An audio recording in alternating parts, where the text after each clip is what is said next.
will go a little bit better. I'm a product manager here at Plum Analytics, and you know, Plum has always had a focus on revealing the stories behind the changing ecosystem of scholarly communication, and in particular using data and metrics. And we always thought that open access was a key part of that. I'm actually going to show you some research that reveals some of that. So we're going to first walk through a bit of an overview of open access when it comes to its impact on usage and citations, some of the metrics that we track, as well as some of the reasons why researchers might want to use open access, either through open access journals or through open access platforms such as institutional repositories.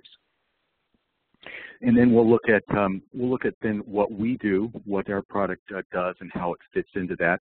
And we're going to look at everything from the point of view of a feedback loop.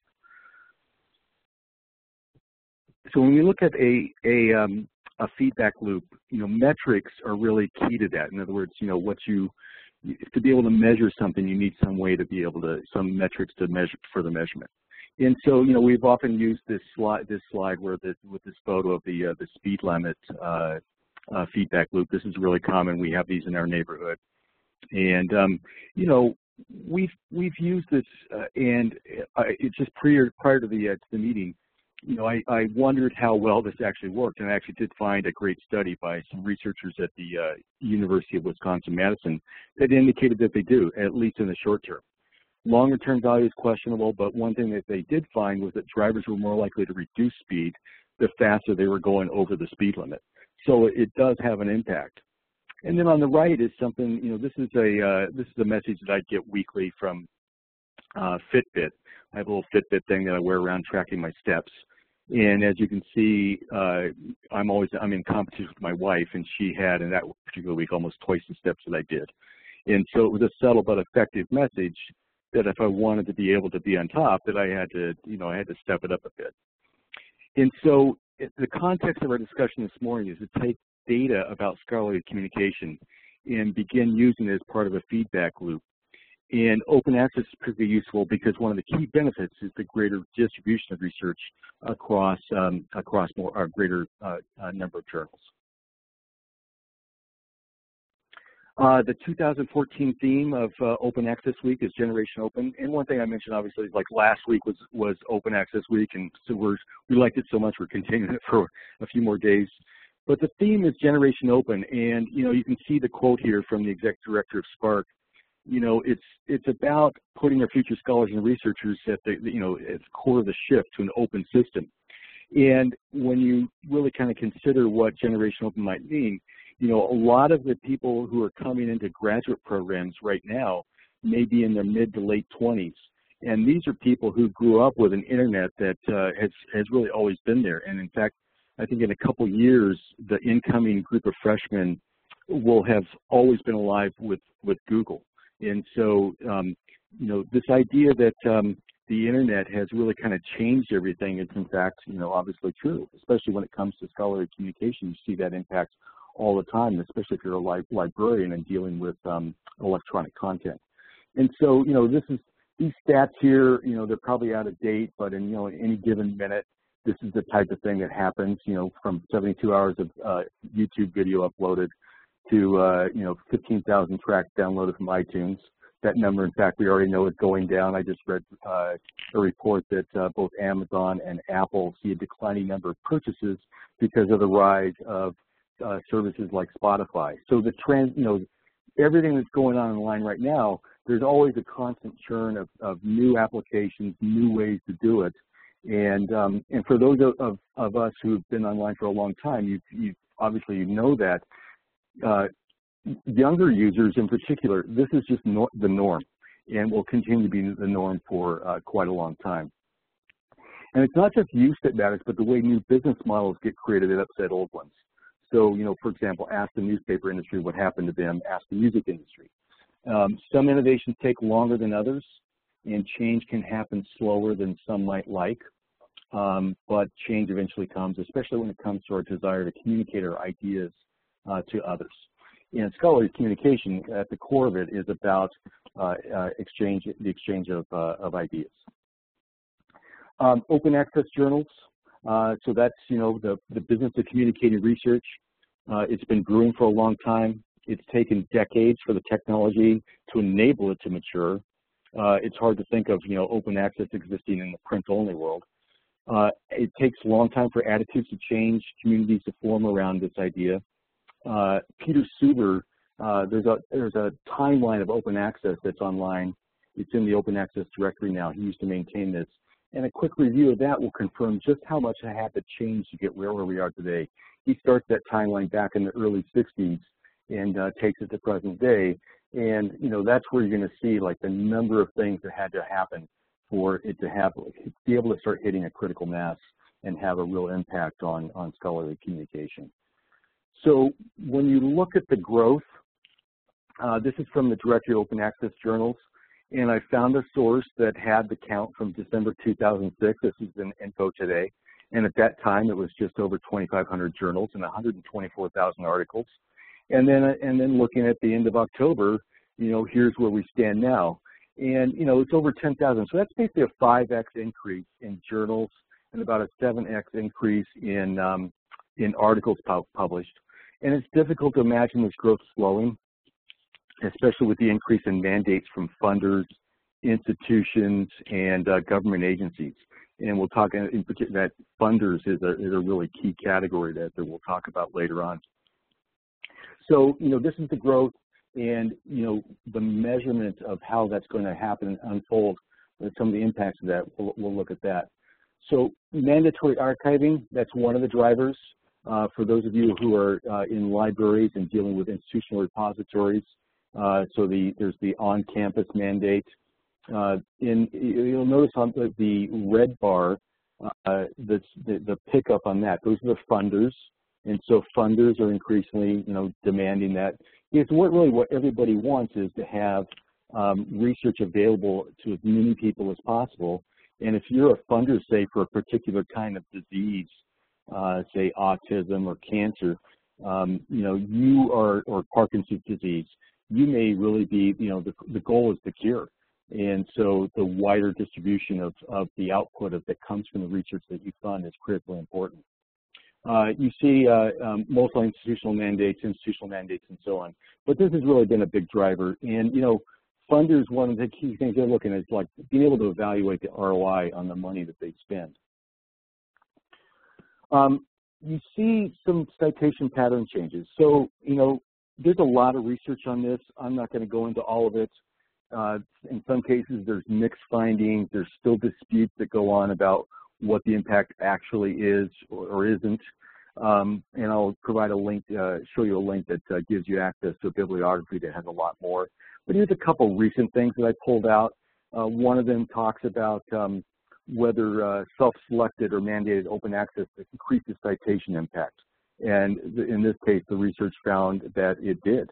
And it was notable enough that you can see that open access, has some impact there, and we'll talk a little bit about some of the reasons for that. The second one, this was actually just published in October. It's from the folks at Google Scholar. Anurag Acharya is he's the product leader for that product at Google. And they looked at the idea of like, how have distribution patterns changed, and what they looked at was the idea of elite versus non-elite journals. And so typically in any given field, there's a half dozen, 10 or so journals that most people would consider the elite ones that you would really want to be in.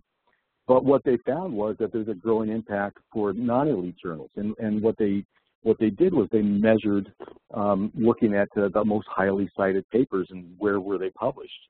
And so it didn't control for whether something was open access or not, but it found that they're increasingly coming from journals that weren't considered elite, and many of those, of course, include many open access journals themselves. So, one of the obvious reasons was, as far as what happened, it's like it was the growth in from print to electronic. So the transition from print to electronic meant that there was wider availability. And, one of the things that happens there is that, in addition to that is the discovery engines. And so not only are libraries using, for example, big deals, getting your users are getting wider impact or wider access to a greater number of journals, but the discovery tools themselves mean that it's easier to find the research itself. And so it's not just Google Scholar, it could be, say, Summon or EDS that you may be using at your library that gives a pretty big and valuable impact on researchers being able to get access to a wider variety of things. And so, and also then finally, is one of the things that they noted here was that there's a wider availability of success metrics. That is, they looked at and thought that article level metrics were a key driver for some of this, because what happens is that some of the journals, especially Open Impact, for example, PLOS, the availability of the access to what's actually gone on as far as usage is right there for the researcher to see. And so they can self-regulate and kind of determine, like, well, hey, I'm getting great feedback and use out of this publishing in this journal, and so I'm going to keep doing it, or I'm going to pick another one. And so they can actually go and see what kind of expectation of usage that they would get. This kind of impact really wasn't able to be viewed before. And so over the last few years, there's a wider availability of metrics. And we think that alternative metrics are going to be another key factor there as well. So, you know, here's like some of the numbers where you can see that depending on the topic, they had greater growth than others. But they looked at the top 1,000 papers, and then they measured what happened in before change since 1995, because Google Scholar obviously has a really wide, broad database of articles to be able to look at. And so in some cases, there's a tremendous amount of growth, you know, over 100% in a couple of these topics. So, you know, this is just one of the things that you see. There's a bibliography here at this link, and it's got a pretty broad list of articles that have been done and research that's been done on the topic of citations and open access, and I encourage you to go and take a look at that. You know, there's been some studies done, some recent surveys as far as reasons for publishing in open access. So the Taylor and Francis survey done this year, it looked at, you know, asking researchers themselves, why are you doing it? And I think there's a great example here of looking at citations. And so this is article level metrics, how important you think each of the following types will become valuable for assessing value over the next 10 years. And you can see citations, obviously, still the primary currency that researchers perceive to be valuable. But secondarily, you see usage. And usage is one of those drivers that I just mentioned, where they want their research to be used, and so they see that as a driver, and they want to be able to see it at the article level. This is not about journal level stats, but at the article level itself. We also see some info there about altmetrics. Now, this is obviously it's a kind of a new thing for them to consider, but even then, you still see some impact there at the top levels are very important and important. And so, you know, my expectation would be that this would change over time based on having access to this data that they didn't have access to before. And then there's another example here. This was a survey done by Nature. It also has some insight. Notice again the importance of being more widely read. So their perception is that open access is going to have greater distribution, because not only can it be on the publisher site, but in many cases it could be somewhere else. It could be on the author's site, it could be in Google Scholar.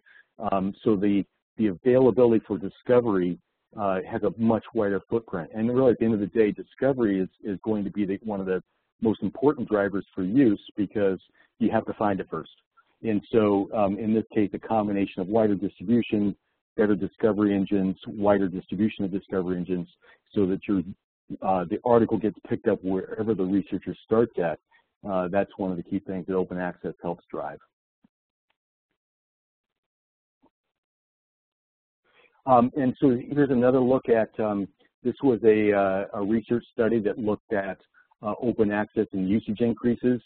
And, you know, what they found was that, in fact, usage went up. And this was a, they looked at one particular journal, and they looked at whether something was open access or not. It was a randomized controlled trial. I should say it's 11 journals, not just one journal. But what they wanted to compare was articles in those journals that were open access versus those that weren't.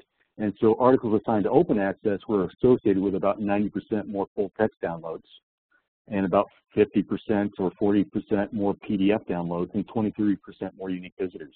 So it was driving, in this case, more use. And, obviously abstracts went down, but that's probably accounted for by the fact that full text was available and the abstract really wasn't needed. So some of the benefits that we see as far as open access goes, the noted citation advantage, it grows usage potential, and then the final one, which I didn't cover really in detail, was avoiding duplication. That is, scholarly communication that's open and discoverable is going to be more likely not be duplicated, and rather than duplicated, would it be extended or added on to. So now we're going to talk a little bit about, based on that, how scholarship is measured now, and the kind of the growing new uses for being able to how to measure them. And obviously, we talked about citations, and that's kind of been the key thing. You want to publish in a prominent journal, cite other articles in prominent journal, that equals prestige and tenure. And this is the way we've been doing it for, the past 40, 50 years. And it's really, in most cases, it's based on the container, the journal itself, rather than the article. And, there can be bad articles in high-impact journals and good ones in low-impact journals. Citation analysis alone won't capture more timely metrics. And it's not to say that citations aren't going to continue to be one of the primary ways to measure positive output or positive impact of an article, but there can be many other ways. And one of the key things to think about is, what's been the impact on our research that we've had in the past 18 months. So citations take a while to accumulate, and this has been known for a long time, and it's one of the dilemmas that you face when you're in maybe a fast-moving research field, that you may not actually know what's gone on with your research for maybe 2 years, 3 years, in some cases 4 years. So it takes a while for that to build up, and part of that's driven by the publication cycle itself and the peer review process.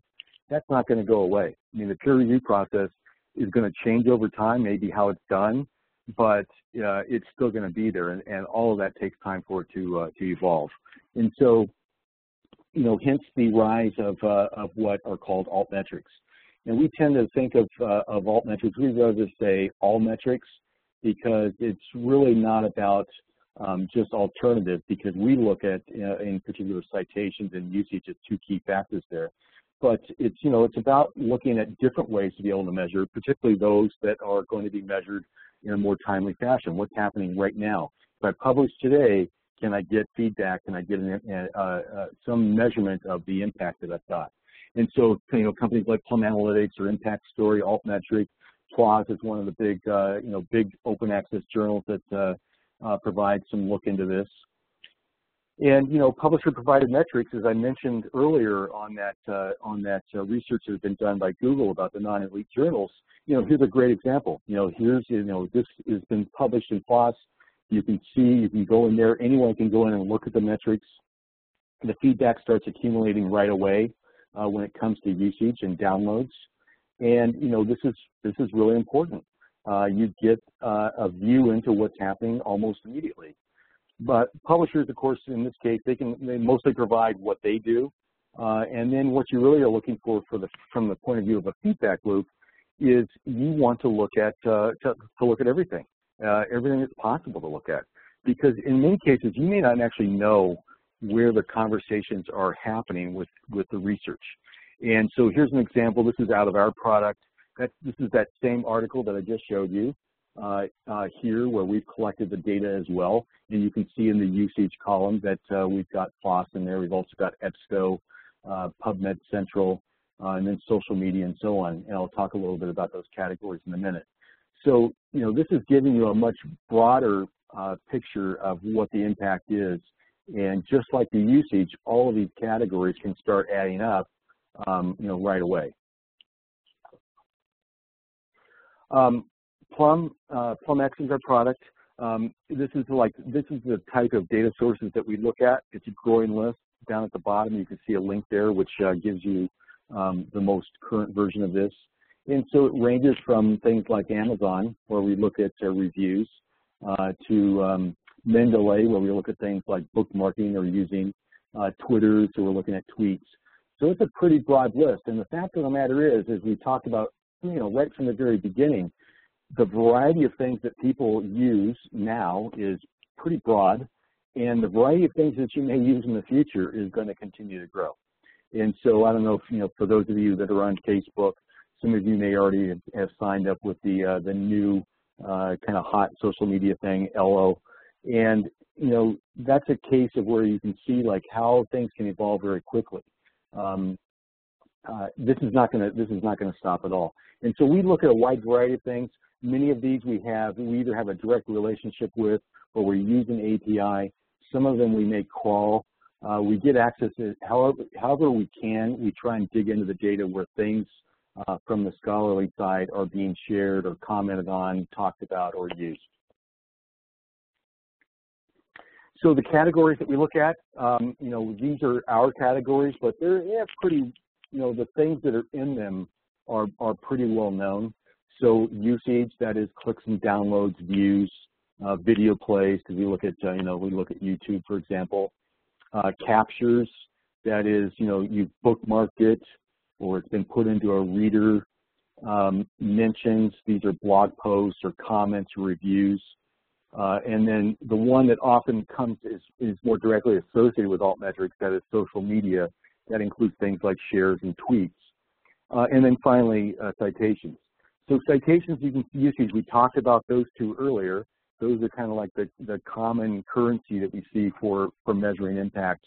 But these others can actually end up being either leading indicators for some of that other activity to happen, or is a measurement of its own in some viable way.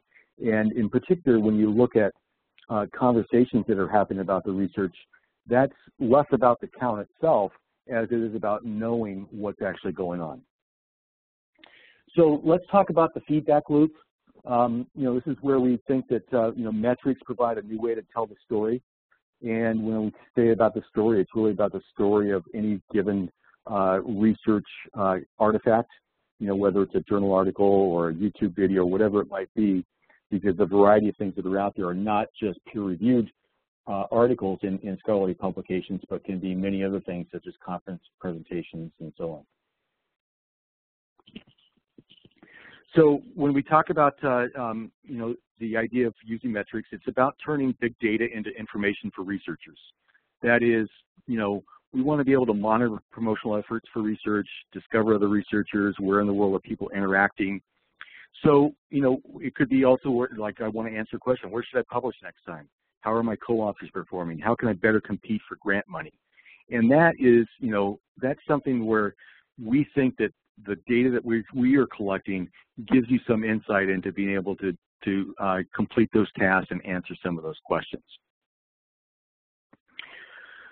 So one of the first ones is as far as the feedback loop is citations versus other metrics. And one of the common things that we always thought, but now have looked at and say, yeah, this is exactly what we think is happening, is citations lag. And so this is data from the University of Pittsburgh, and we've got a collection of a lot of their articles and other publications that they've got, books and so on, that have been completed by their faculty. And this is broken down by the publication year. So, and then the blue line across the top is the count of the number of artifacts for each of those years. And so what you can see is that the red bars, which is the citations, are dominant on the older articles. That's the key, that's the metric that has grown up. But as you can see, starting in 2012 and then declining all the way through this year, you see fewer and fewer citations. In fact, in 2014, I think there's, it's like 50 or 100 that are in there. So, social media, on the other hand, and mentions and captures, social media is the blue line, that's where you see a lot of the activity for those articles. So despite having fewer artifacts in 2014, the rise of social media and the communication that goes on there is pretty dramatic. But at the same time, you also see the other metrics as well, all being greater than citations themselves.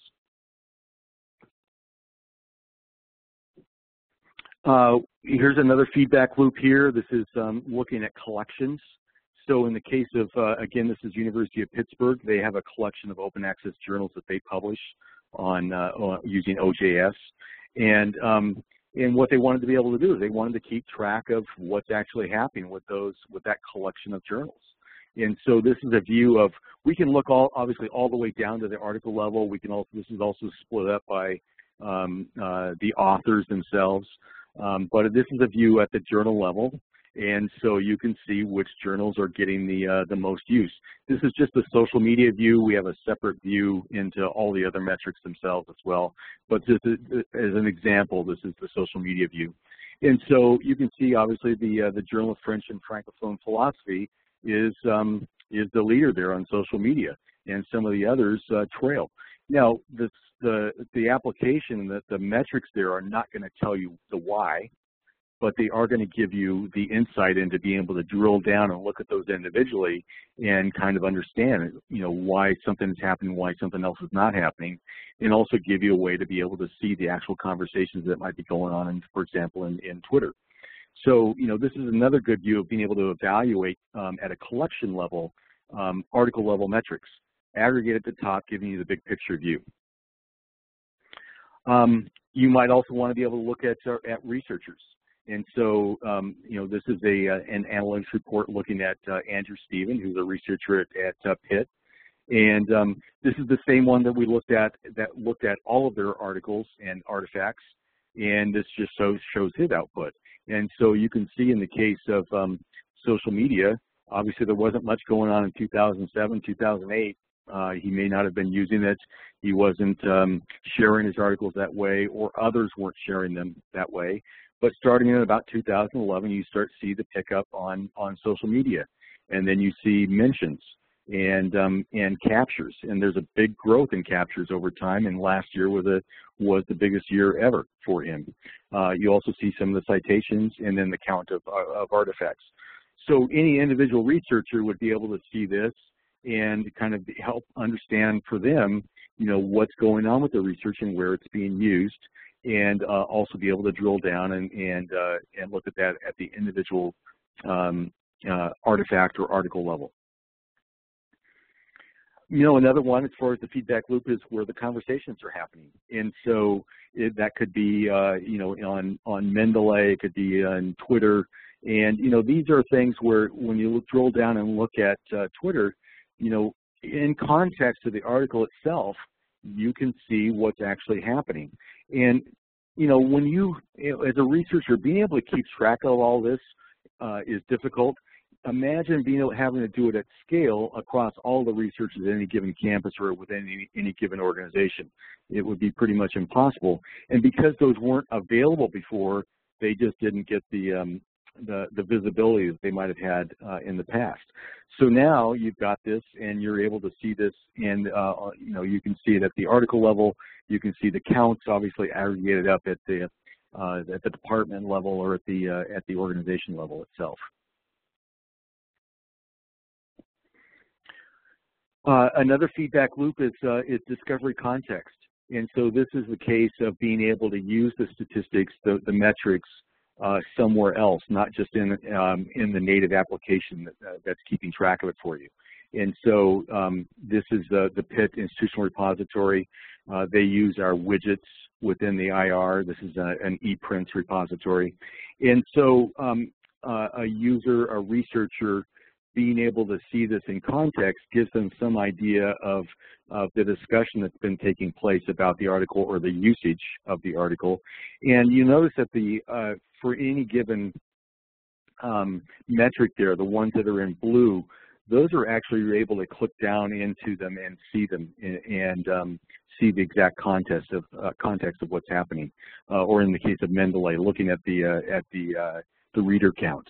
And so this is a good way for them to be able to explore what's happened with that research. And over time, we expect this to be even better, which is like being able to present other articles in context of this that are similar. And so this is that original article that we were looking at. This is the view into the repository itself.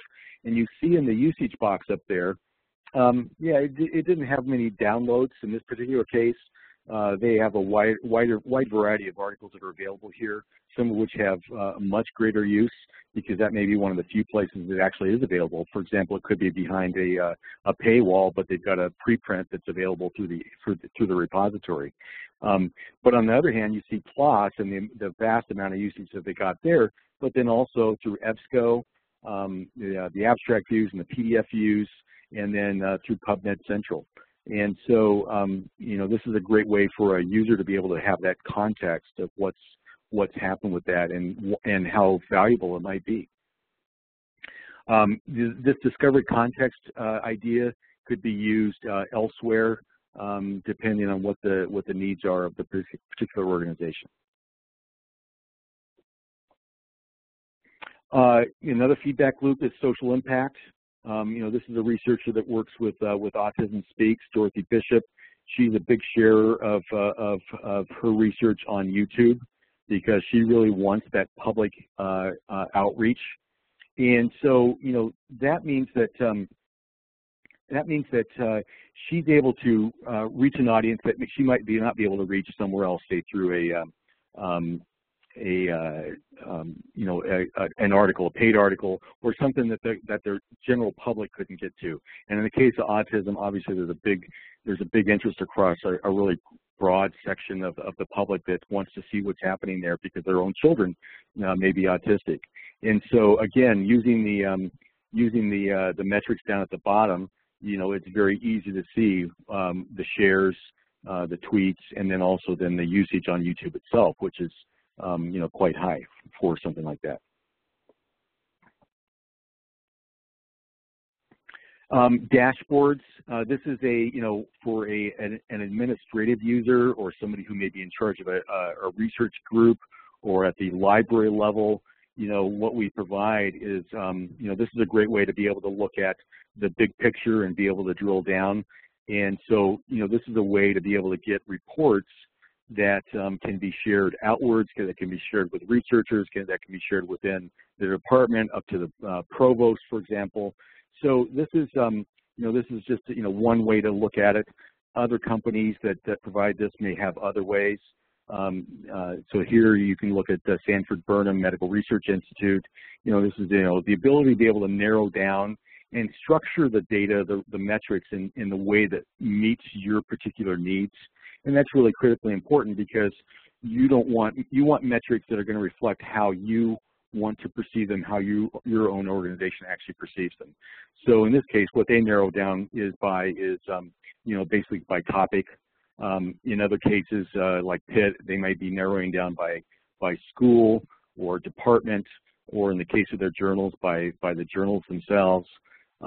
We can also, in the case of funders, we have some funder customers, and what they want to be able to do is they want to look at their portfolio, and that portfolio may be narrowed down by, say, geography or the impact that they want to measure, whether it's public or non-public.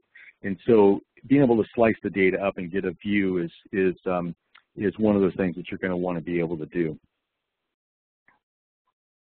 And up there at the top, you can see the article summary, the researchers, and then being able to narrow down. And then down at the bottom, you see the actual graph of the impact type. So research outputs more than just articles. We measure all of it. We try. Our goal is to measure anything that an organization might want to keep track of. So it's not just peer-reviewed journal articles, but also it could be YouTube videos. It could be book chapters, books. Data sets, there's a lot more sharing of data sets out there. And so say, you're in a field where data sets are important, you want to be able to get, credit for the use of that. It could be source code. It could be web pages. It could be interviews. So there's a lot of different things. We call them artifacts. They could be contributions. different ways to say what they are. But the variety of things that researchers do today, it's not just peer-reviewed articles, it's also other outputs as well. And in most cases, researchers are going to want to measure all of it and to see the impact. In the case of presentations, a great source there would be like SlideShare. And so if you've gone to a conference, you've presented something, you share your slides there, now you can see that in context to everything else. Because of course, SlideShare itself does provide you metrics for the things that are happening right in SlideShare.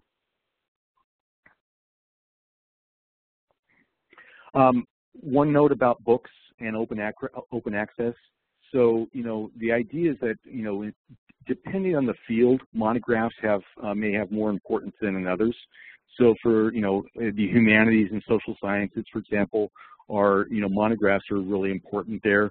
And citations, the citation patterns for monographs are way different than articles. Not only does it take longer for them to build up, but there may actually be fewer of them.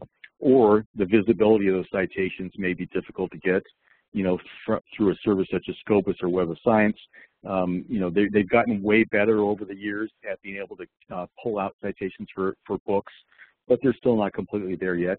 But, here's a case of where they asked researchers and they looked at, it was science researchers versus non-science, and, whether, what their attitudes was towards open access.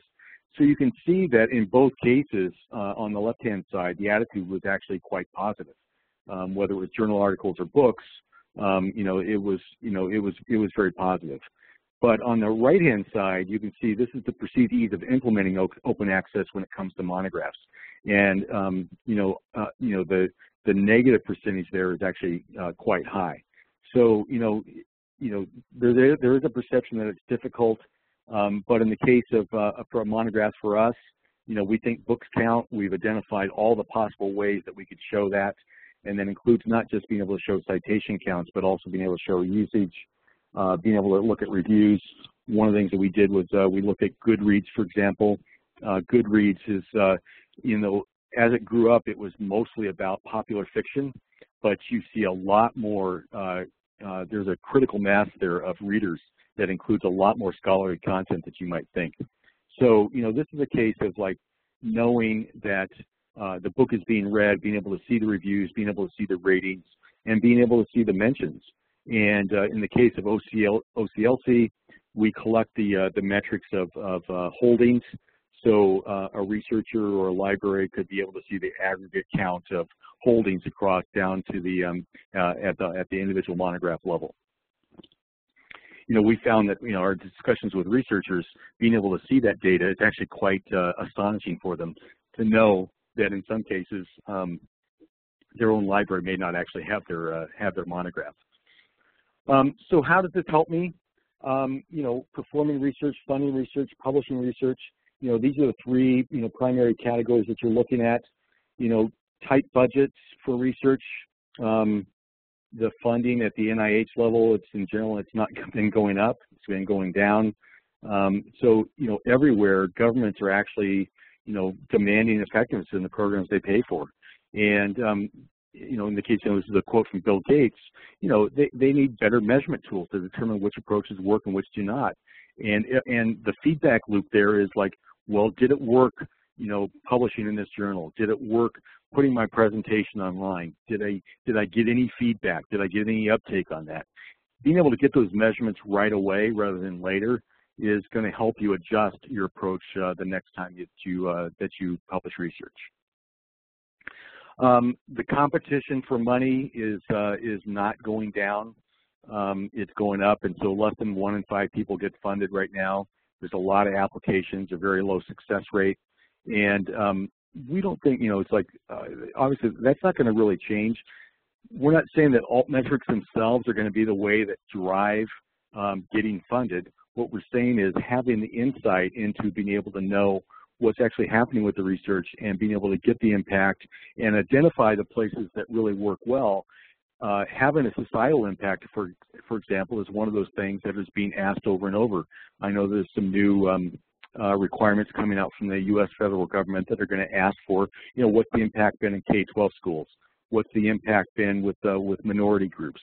These are questions that are getting asked, And so you need ways to be able to measure that, and using alternative metrics, not just citations, is going to be one way that you're going to be able to get some insight that way. So you can see for Plum, we've got our website is plumanalytics.com. There's a demo at plu.mx, and that demo gives you access to data from the Smithsonian Institute, I believe, and University of Pittsburgh. And from there, especially with Pittsburgh, you're able to drill down. You can see all of the metrics. What you can't see are the reports that they presented, the graphs.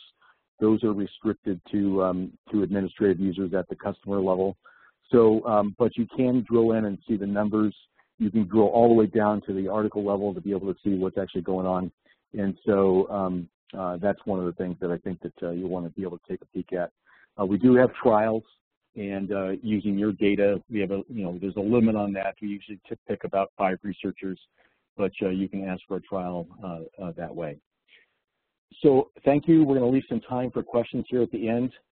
That's my email down at the bottom. It's show@plumanalytics.com, Twitter, and more info there. Thank you. Thank you, Mike. We do have some time for questions. If you have a question, you can hover over the green bar at the top of your screen where it says Viewing Mike Showalter's application, and then use the chat window, chat function rather, to open a window and send Plum Analytics the chat question. That actually comes to me, and I will queue them up and ask Mike. So we've got a few questions queued up since you've been talking. Are you ready, Mike? Yeah. All right.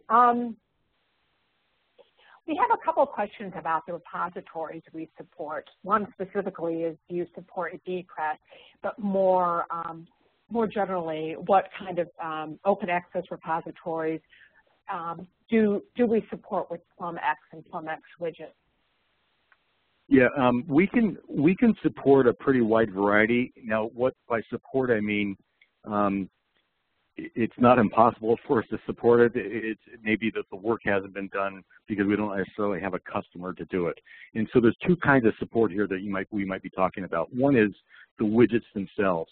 So the widgets, that's a piece of JavaScript. It basically can be placed anywhere in a repository. The idea would be that you'd have to be able to have code that enables it to show in context for any given article. You wouldn't want to have to add a widget to each article page. What you want to have is some way to be able to drive that with code. And so for those repositories like ePrints and bpress, that works in general has been done. With others, it may not have been. And so, but it's once we have a customer using some particular package, we definitely would be taking a look at that and figuring out how to do it for you. So it's not difficult work, but it's just it may not have been done depending on what you're using. bpress is obviously one of the largest. We have a relationship with them. We're working with them to make everything better, and I think that that's one of the ways that you're able to see the use of the widgets is through there. But second, as far as support would be being able to ingest data. So you don't want to have to maintain your metadata about your research output at your organization multiple places if possible. And so one of the ways we're able to ingest data is via a repository. And so bpress is one of those where we can take your current hierarchy and all your researchers using their researcher profiles from there and be able to interact with that in the right way to pull the data in and keep track of it. Okay, thank you. The next question, Mike, please explain how you harvest the data from so many sources and how you ensure that the data analysis is done correctly. Yeah, and this is one of those things that when you hear discussions about altmetrics, you often hear about the idea of being able to audit the results. And obviously that's a really valuable thing to want to have happen. So let's talk a little bit about the ingestion first. So in most cases, we're going to be using preferably our preferred way to do this is using an API. So this is taking an API from the provider of the data and pulling it in that way. And second would be, getting the data in some other way. That might be through through crawling. And so we would actually write a custom crawler that would ingest the data, and that may mean going to web pages and scraping, for example, knowing where the metrics sit and going and pulling them off there.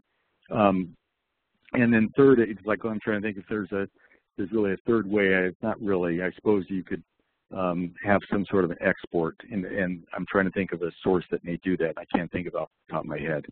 So those are two primary ways. Yeah. Maybe a library system. Oh yeah. That's a good point. So like with PIT, for example, with ePrints, we're picking up usage data from them through some backdoor method that we do where they export it, we pick it up. And so with the case of usage stats, that may be a good way to be able to do it. So there's a variety of ways that we actually get the data. So then as far as, making sure that it's fitting in with the right thing, we use, Crossref, DOAJ, WorldCat, any way that we can be able to look at and make sure that we're matching up the right data to the right object or the right artifact. And to look at, see if I've got this view back here. Can't remember if it shows it or not. I don't think it does because it's an article. I don't have a book example. But on a book example, what you might see is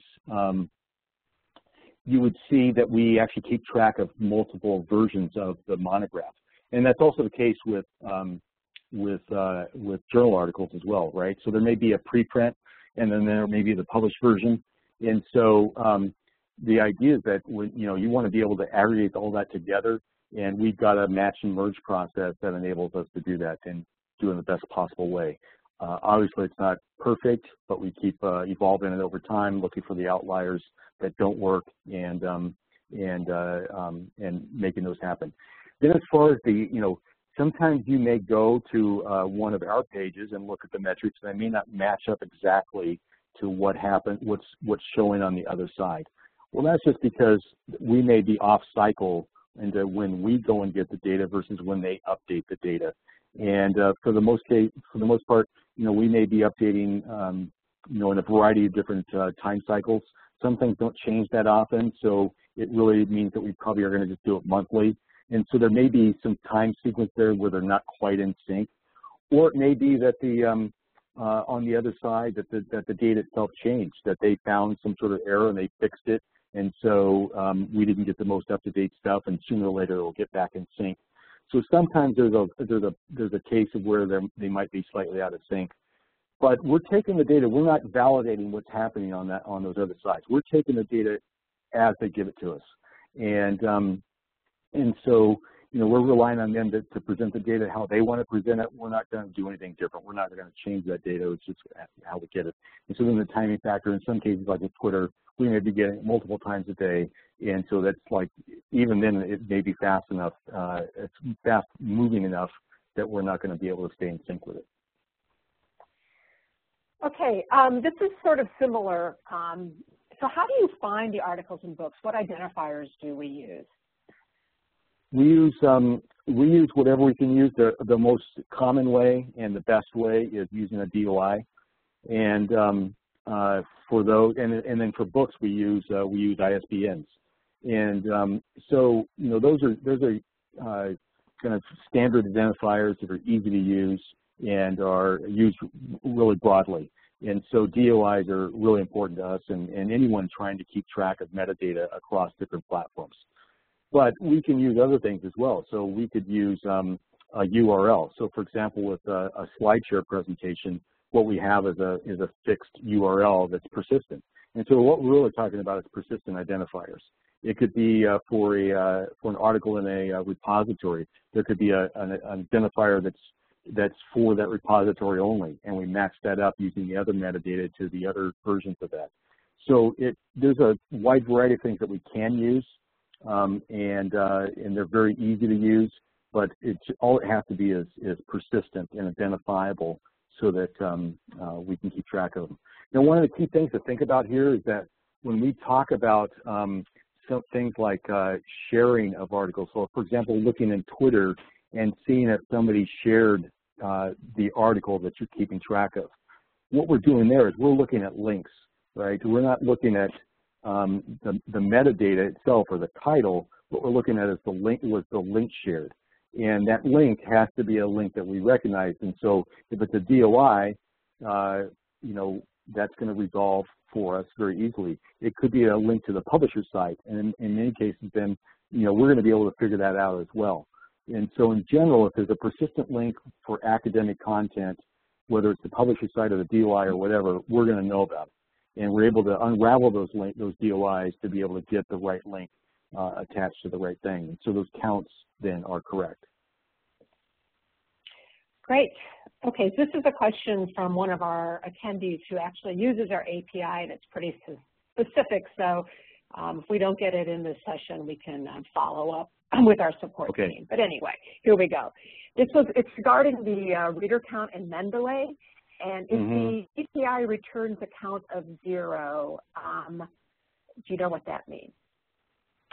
Yeah, I'm going to say that I don't. I would have to find out about that, and I don't want to even conjecture because I don't know. Typically, it's like when you have a 0, typically the idea is that that we did measure it. The article had some use, and so you represent a 0 rather than nothing.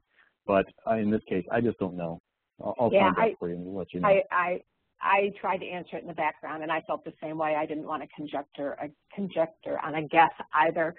All right, we have one more question, and unless the attendees want to type while you talk, this will be our last question. So, and you touched on this a little bit in the answers to other questions in your presentation, but more specifically, how do I get my researchers and their output into PlumX? Oh yeah. Yeah, in fact, there was a previous question. I didn't finish it because I was kind of asked to. So, so there are a variety of ways that we do it. So for example, I mentioned bpress. That was one way. If you've got a bpress installation, we're able to ingest that way. Or I didn't mention ORCID IDs, but ORCID IDs are a growing thing. They are happening, and there's been a lot of talk about it, but now it actually is happening. I think that they've actually issued more than 1 million ORCID IDs, but there's about 300,000, give or take, ORCID IDs that actually have data attached to them. So that would be another way. So we've got a direct hookup with their API. If the ORCID IDs that we are given have articles attached to them, we're able to ingest it that way. Another way maybe you've got Vivo, and so Vivo is installed as your keeping your researcher profiles on campus. And that's an open access system. We're able to use that. So if you have Vivo and you've got researcher profiles with all the metadata for the articles that include DOIs, for example, then we're able to suck it in that way. Another way might be that you have Scopus or Web of Science, and you're able to do an export for all the research output that you know about. That would be another way. So ingesting a spreadsheet of data to being able to get it. Another way might be, in the case of things like YouTube or SlideShare, we're going off of an identifier at the researcher level. So, with YouTube, we just need a YouTube ID, and that YouTube ID then is connected to the researcher, and the artifacts automatically get sucked in that way. So there's a variety of ways that we can do it. It just depends on what your particular situation is. And as part of that, the complexity of the hierarchy that you want to be able to set up kind of drives some of those decisions about how to do it. But in general, we look for the persistent links or APIs that we can hook together so that it's going to be updated over time. All right, and while you were speaking, we did get a couple more questions in here, so I'll try to ask a couple of them before the end of our allotted time. Is PlumX designed for end users or for data managers? So it's both. We have the ability to be able to assign, have end user like researcher accounts, and the researchers then are able to see their data. They can also see their analytical reports, and then depending on permissions, they might be able to see more. So it really depends on what your situation is, but it's designed to be both. The idea is aggregate at the highest possible level and then be able to drill down. And so it could be the case that you'd want to have, say, a department only being able to see their particular data and the researcher only seeing their data. That's the kind of thing that we want to be able to support and in some cases, do right now. So it's both. And also, by the way, it was also designed to be external facing. So that is not end users that are within your group or your organization, but external researchers elsewhere. And so that's like, if you look at Pittsburgh, it's wide open. Some of our customers choose to be wide open, provide the link, other people can go and look at it. Others choose to restrict it to only users on their campus using IP authentication, for example, or shibboleth.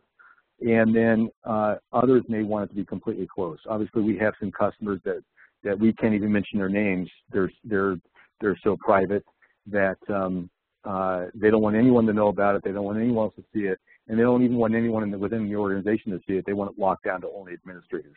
So all of those use cases in general can be handled. All right, and here is the last question. And I'm not sure I understand it, but maybe you can help and we can interpret it together, Mike. Is it easy to implement PlumX locally? It's a software as a service application, so it's not implemented locally. I mean, there's no installation.